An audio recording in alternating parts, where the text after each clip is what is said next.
This sword chose a human and ended centuries of alien war. The sun was falling over the red desert sky. The wind moved the sand like waves in the ocean.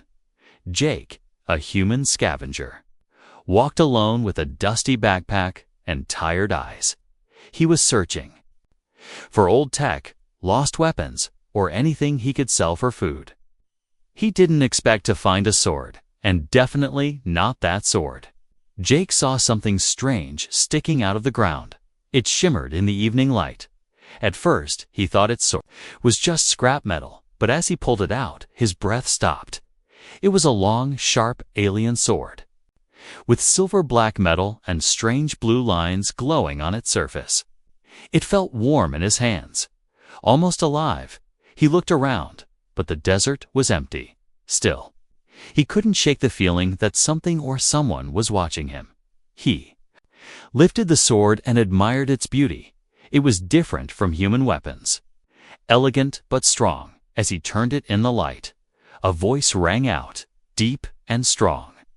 "Put it down, human." Jake spun around, heart racing. Out of the shadows came a tall figure, covered in battle armor. Her skin was dark purple, her eyes glowing gold. She looked like a warrior from another world because she was. "Who are you?" Jake asked, gripping the sword tighter. "I am Kelra," she said, stepping closer, "and that sword." "That sword belonged to my father." Jake hesitated, then lowered the weapon slightly. "I found it here, half buried," he said. "I didn't know it was taken." Kelra stared at him, not with anger, but something else. Something softer, something confused. "The sword only glows when touched by one of royal blood." She said slowly, "It should not respond to a human." Jake blinked. "Well, maybe it's broken," he joked nervously. Kelra didn't laugh. Instead, she walked closer and reached for the sword. The moment she touched it, the glow faded. She pulled her hand back, shocked. Jake held it again. It lit up once more, brighter this time. "This is not possible," she whispered, taking a step back. Jake didn't know what to say. He felt strange holding the sword, like he could hear whispers from far away. He looked at Kelra, who suddenly dropped to one knee. "This sword was passed from my father to the next protector of our kind," she said. "I trained my whole life to carry it, but it chose you." Jake shook his head. "I'm just a junk hunter, not some hero." Kelra looked up at him. Her eyes filled with sadness. "Then why did it choose you?" she asked, more to herself than to him. They sat near the edge of a cliff as the night fell. The stars above them were large and bright. Kelra kept glancing at Jake, confused and quiet. Finally, she spoke again. "My father was the last great warrior of our people. He died in a final battle to protect our home from the invaders. Before he died, he told me, the sword will find its next bearer, one who understands sacrifice." Jake didn't know what to say. He had lost people to his sister, his old crew, even Earth's memories were fading. Maybe the sword saw that in him, or maybe it was just a mistake, but Kelra didn't look at him like he was a mistake. She looked at him like she had seen a ghost. "I will not take the sword from you," Kelra said quietly. "But if you wish to carry it, you must know it brings danger." Jake nodded slowly.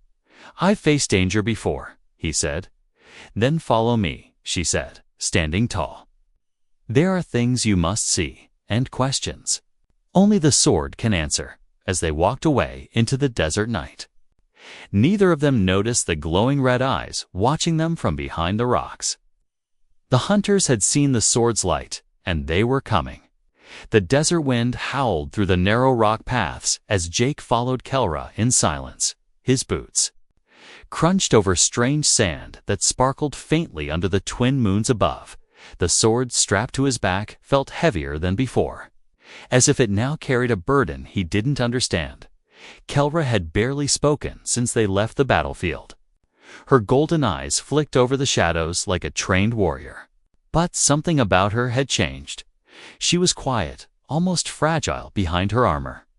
They finally stopped in a canyon where a small fire had already been lit.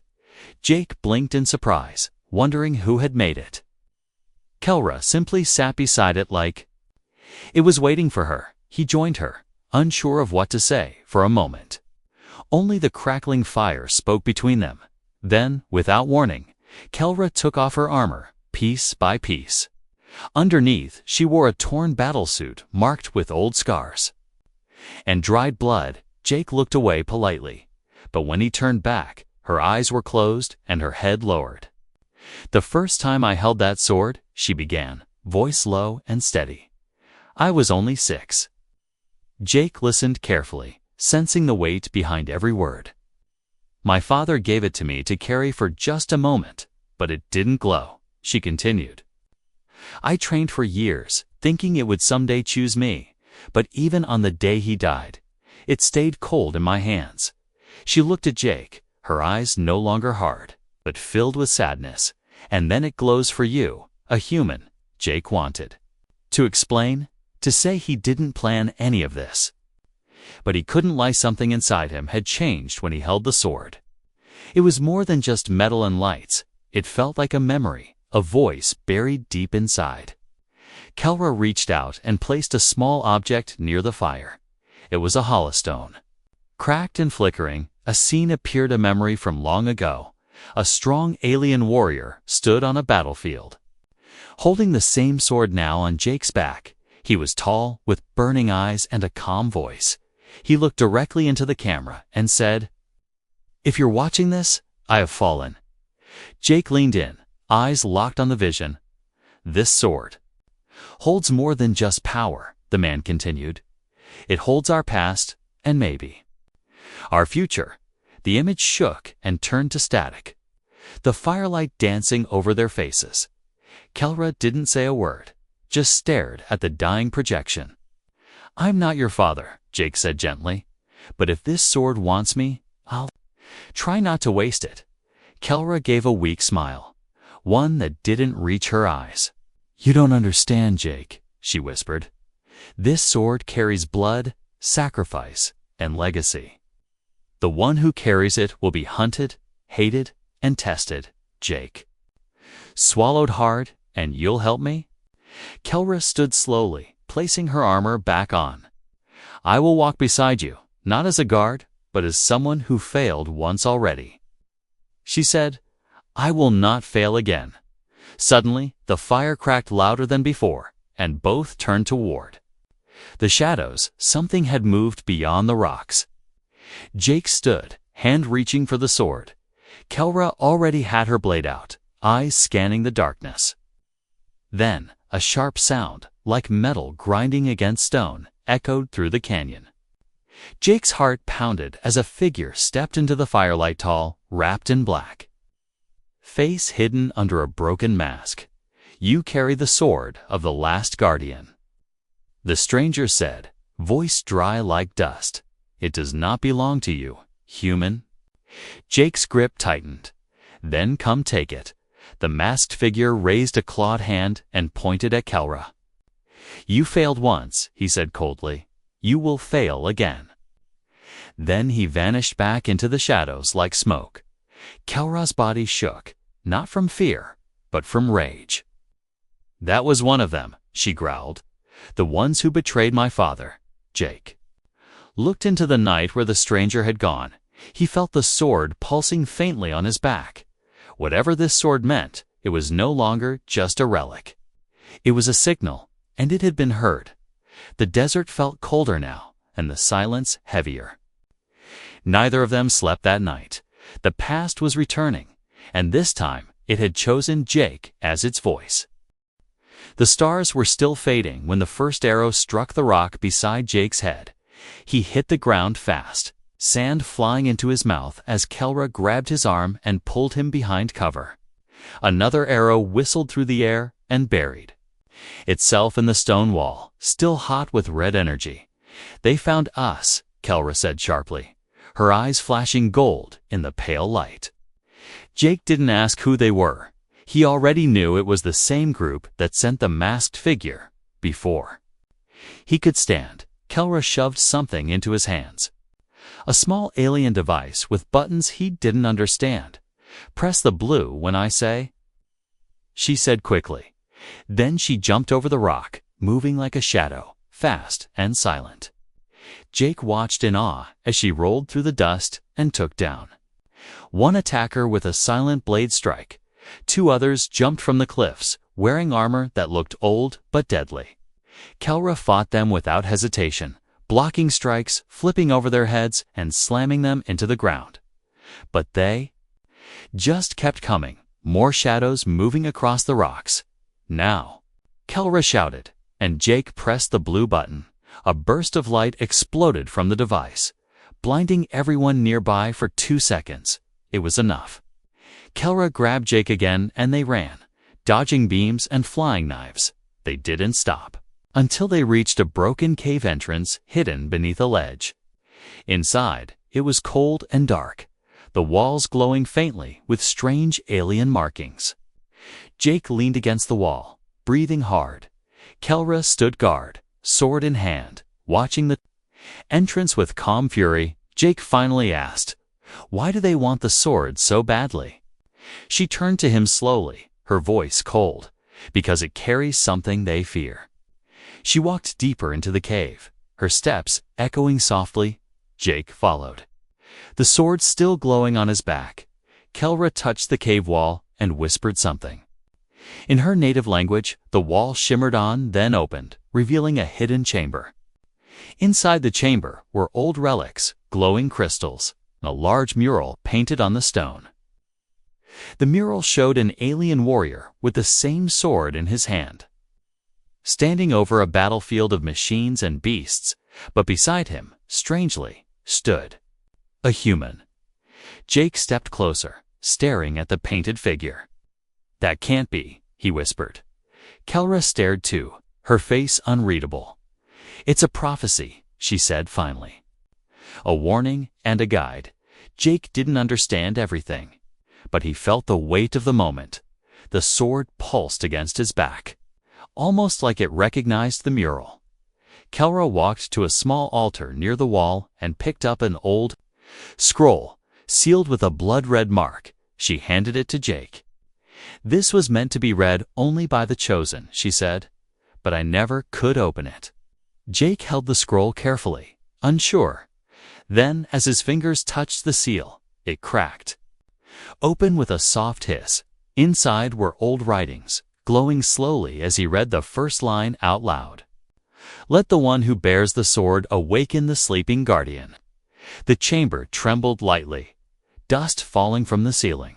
Suddenly, the sword on his back floated into the air, pointing toward the far end of the chamber. A stone wall shifted, revealing a hidden path leading downward. Kelra's voice trembled, not from fear, but from something deeper. "This is real," she said. "The prophecy is starting." They stepped through the opening, the air colder with every step. Jake held the scroll. Kelra held her blade, behind them. The entrance sealed shut, deep in the cave. A strange sound echoed ahead like a giant heartbeat, slow and steady. Jake whispered, "What is that?" Kelra answered, "Something very old and very powerful." The heartbeat grew louder as they reached a wide chamber lit by blue crystals. In the center stood a large machine, half stone, half flesh, resting with closed eyes. Kelra fell to one knee, her voice soft. "It's the Guardian." Sealed for centuries, Jake stepped forward, sword in hand. The moment he touched the ground near the Guardian, the eyes of the giant opened. They glowed the same blue as the sword, and then the Guardian spoke. "Who holds the blade of Varnock?" Jake raised the sword. "I do," he said, his voice steady but unsure. The Guardian leaned forward slowly, its massive head inches from Jake. "Then you are not just a bearer," it rumbled. "You are the spark." The cave shook again as the Guardian began to rise. Outside, far above, the masked enemy smiled in the shadows. The sword had been activated, and now the war would begin. The first thing Jake saw when he opened his eyes was light blue, pulsing, alive. He was floating, or falling, or maybe both. Voices echoed in his head, not loud, not clear, but ancient and deep. He saw flashes of war, alien skies burning, swords clashing under 3 moons. Then silence. Jake woke with a gasp, lying on the cold stone floor. Kelra stood over him, her face pale and wet with sweat. "You were gone," she said, her voice trembling. "Your body was here, but your mind. It left." Jake sat up slowly, the sword beside him still glowing. "I saw something," he said, rubbing his forehead. "Not a dream, not a memory. Something else, something real." Kelra nodded, her eyes wide. "You touched the Guardians." "Mind," she said, "you passed the first test." He blinked, confused. "Test?" Kelra pointed toward the massive machine, now still and quiet again. "It shows you the past." She explained, "Only those with a true spirit can survive it." Jake didn't feel strong. He felt broken and tired, but something in him had changed. The images were still fresh in his mind. The alien war, a falling city, and a figure that looked like him. But older, stronger, Kelra helped him to his feet, and they walked deeper into the ruins. The tunnel narrowed until they reached a round door with no handles or controls. Instead, the sword floated again, hovering in front of Jake. Then it pointed. At the door, and without touch, the stone parted, revealing a glowing chamber. Inside was a circle of platforms, each with a different symbol carved into them.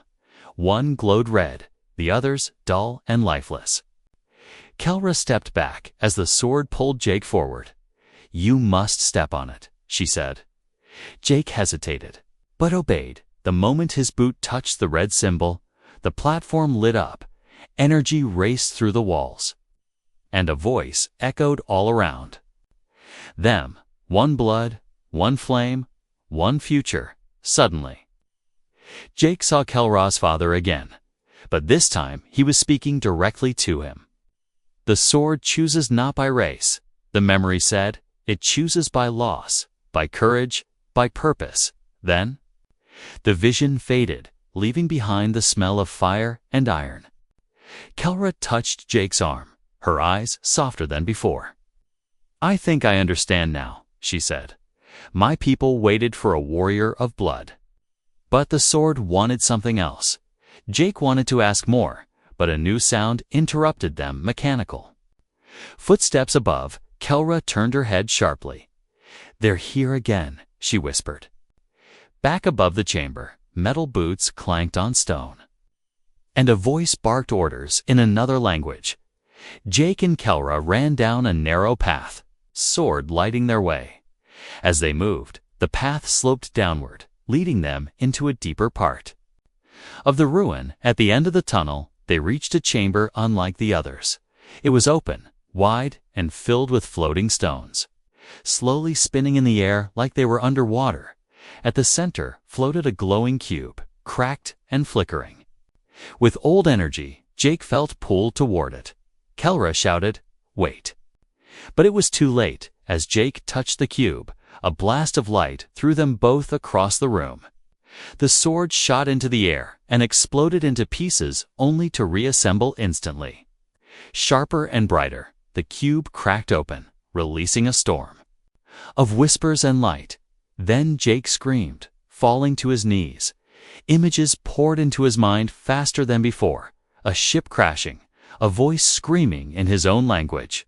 A cry, "Protect the flame, human, our lives depend on you." Kelra reached him and held his shoulders. "Jake, look at me."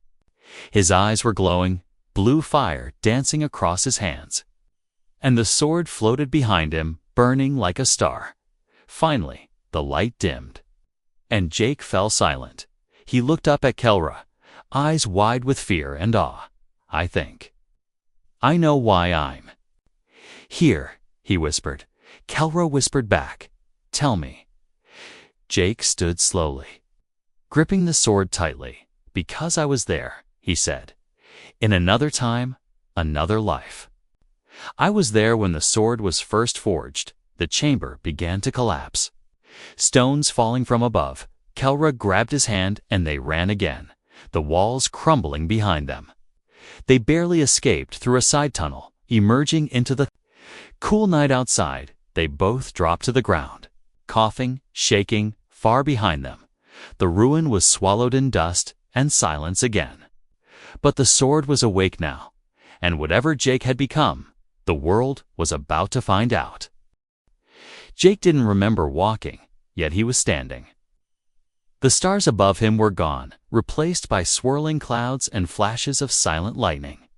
The ground beneath him wasn't solid, it shimmered like glass. He looked down and saw his own reflection only. It wasn't just him. A second figure stood beside him in the glass. It was the alien warrior from the vision Skelra's father. "You are remembering now," the reflection said, though its mouth didn't move. Jake tried to speak, but his voice was trapped inside him. Then the world cracked like glass, and everything went dark. When he opened his eyes again, he was in a tent. Kelra sat nearby, sharpening her blade. "You were out for 3 days," she said quietly. Not looking at him, Jake sat up slowly, surprised to be alive. "What happened?" he asked. "The cube changed you," she answered. "I watched your body burn and freeze at the same time." Jake touched his face, and his fingers glowed faintly blue before fading. The sword lay beside him, different now, its edge sharper. "Its glow stronger. It's speaking to me," he said. Almost in a whisper, Kelra looked at him finally. "What does it say?" Jake paused, then answered. "It says I'm not alone."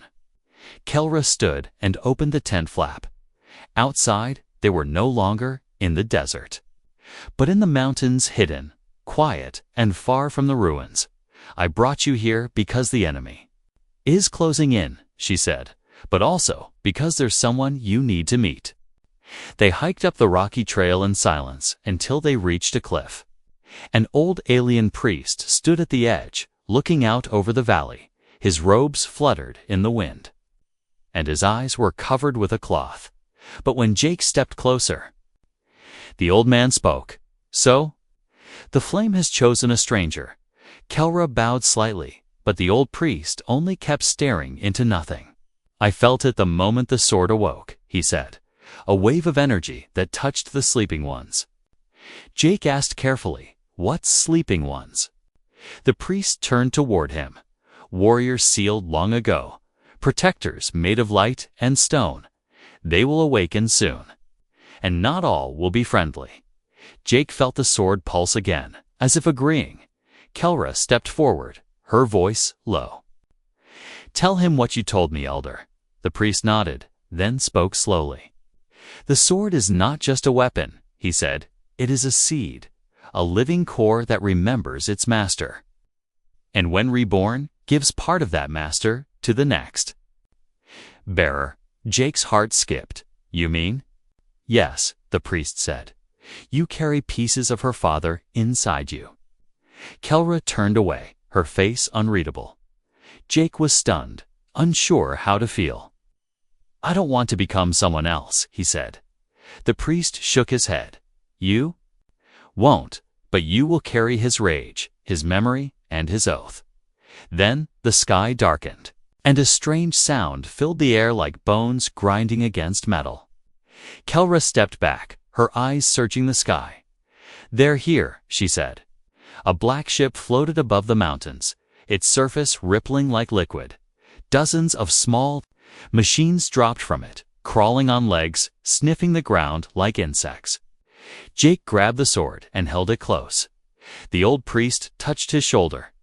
"Go to the Shrine of Echoes," he said urgently.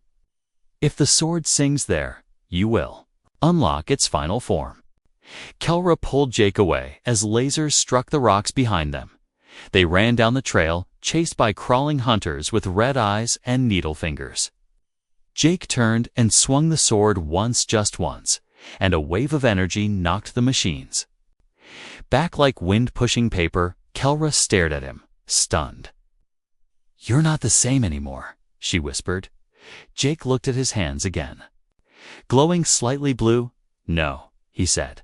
I think I'm becoming who I was meant to be. They disappeared into the forest as the black ship hovered above. Inside it, the masked enemy watched in silence. Then he whispered to his soldiers, "If he reaches the shrine." "It's over for us." Kelra stood at the edge of the shrine, her eyes full of water, but no tears fell. The wind pulled her hair back as she looked at the glowing doorway. She held a memory in her hand, a small charm carved from bone. The same? One her father gave her before he died. Behind her, Jake placed a hand on her shoulder. "What's wrong?" he asked gently. She didn't answer at first. Then she whispered, "I wasn't supposed to bring you here." Jake's face froze. He stepped back, slowly pulling the sword from his side. "What do you mean?" She turned toward him, not with anger, but pain. "They said if I delivered you to this place, my name would be cleared. I wouldn't be in exile anymore. I could go home." Jake stared at her, sword half raised. "Is this a trap?" She shook her head quickly. "No, not anymore," she said. "I changed my mind 2 days ago, but it's too late now." The ground rumbled, and behind the trees, shadows moved. Dark figures in silver armor appeared, their eyes glowing gold. They surrounded the shrine with silent steps, no words, no shouts, just purpose. Jake looked at Kelra again, his voice tight. "You led them here." She looked down, ashamed. "I didn't think you were real," she said. "I didn't think the sword would choose, not after." All these years, Jake gritted his teeth, the blade humming in his hand. "And now?" She raised her eyes, full of guilt. "Now I believe." The shrine behind them opened slowly, a circle of white light forming in the stone. The final test, the last seal. Jake stepped toward it, but the guards blocked his path, one of them removed. His helmet revealing the face of a commander. "Older and cold, that sword belongs to our blood." The commander said, "You are not welcome here." Human Kelra moved to Jake's side. "Sword drawn, he is welcome," she said loudly. "I brought him here under false orders, but I stand with him now." The commander raised his hand. "Then you share his punishment." Jake didn't wait. He threw the blade forward, its edge catching sunlight as it sliced through air. One guard blocked it with a shield, but the sword bent light itself and curved around. Striking his leg, the fight began in silence and ended in chaos. Jake moved like wind, the sword dancing with his body. He wasn't perfect, but the blade corrected. His steps guided his strikes. Kelra fought beside him, her movements sharp and furious. She wasn't trying to win her name back anymore. She was fighting to protect something real. But there were too many. They pushed Jake back until he was against the shrine wall, blood on his face, chest rising fast. Kelra was pinned. 3 guards surrounding her, blades ready. Then a sound like thunder rolled across the mountains. The shrine pulsed with light, and the twin blade on Jake's back burst into fire. It floated into the air and spun fast, forming a ring of energy. The enemy stepped back, shielding their eyes. The shrine began to sing not with music, but with memory. Voices filled the air. Old voices, thousands of them. Kelra's father spoke among them. His voice the clearest. "You are the bridge, the bond, the echo. Awaken and finish what I began." Jake fell to his knees, the sword sinking into the stone before him. Then everything around him stopped. The wind froze. The guards froze. Kelra froze. Time held its breath. In that still moment, the sword sank into the ground completely, and the shrine opened like an eye. A massive light rose from inside, taking the shape of a guardian made of metal and memory. It reached down, and from the stone, a new weapon formed, bigger, stronger, glowing like the stars. Jake stood and grabbed it. His armor changed, his eyes glowed blue, and the air bent around him. Time snapped back into motion, and the guards fell to their knees. Unable to breathe, even Kelra looked at him like she was seeing him for the first time. "You are no longer just a human," she said, in awe. "You are a sword-bearer reborn." Jake looked at the glowing weapon in his hands and spoke. "Then let's finish what they started." Above them, the clouds split open, and from the sky, something massive began to descend. It began with silence, not the quiet kind, but the kind that falls before something big happens. The sky held its breath as the massive object descended. Black as shadow and shaped like a crown turned upside down. It was not a ship, not a station. It was a judgment. Kelra stood beside Jake, wind tearing through her hair, her sword trembling in its sheath. The ground shook beneath their feet as the object neared the surface. Then it spoke not with sound, but directly into their minds. All sword-bearers must return. Jake gripped the glowing blade, his armor still humming with energy. "I'm not going anywhere," he said out loud, even though the voice was inside him. Kelra reached out and touched his arm.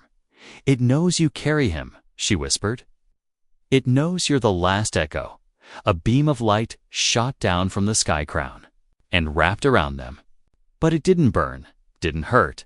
Instead, it lifted them gently into the air, pulling them into a chamber made of light and memory. Inside, they saw rows of floating swords, each sealed in glass, each one pulsing with soft color. Jake looked around slowly, realizing each blade held a story, a warrior, a sacrifice, a promise, and now his blade glowed brighter than all the others. The voice returned, colder now. "You are not of the blood," it said. Jake stepped forward anyway. "But I carry the will," he replied. "I didn't steal this sword. Chose me a figure." Appeared across the chamber, made of light and shadow. It looked like Kelra's father, tall, proud, full of sadness. Kelra gasped, her hands covering her mouth. "Father," she breathed, but the figure didn't move. It stared at Jake, then raised its hand. "You are the last key," it said. "Place the sword in the seal and choose." Jake looked at the glowing pedestal ahead. He walked slowly, every step heavier than the last. At the seal, he stopped. "If I place it here, what happens?" he asked. The voice answered without pause. "One path ends, another begins. You can erase the old wars, the old names, the pain, but you will lose yourself." Kelra stepped beside him. "Don't," she said, voice shaking. "You'll disappear, Jake." He looked at her and smiled gently. "I think I was always meant to. I was just waiting to know why." He placed the sword into the seal, and the chamber filled with white fire. His body glowed, then faded. Piece by piece, Kelra screamed his name, reaching for him, but her hands passed through light. He looked at her one last time and said softly, "Tell them we were more than war." Then he was gone. The chamber vanished. The sky crown cracked and shattered like glass. Across the planet, the weapons silenced. The soldiers dropped their arms. The war ended in a single heartbeat. Kelra landed alone on the mountain, wind still blowing. She looked down at the valley. Now quiet and still, her sword no longer shook. Her heart ached, but it was full. Years passed, and she became a legend. The one who walked with the final sword bearer. The one who watched a human give up everything to heal a galaxy. But in quiet places, when no one watched, she would still whisper his name, and sometimes, on nights when the stars burned blue, she swore she could hear the sword hum again, like it remembered him too.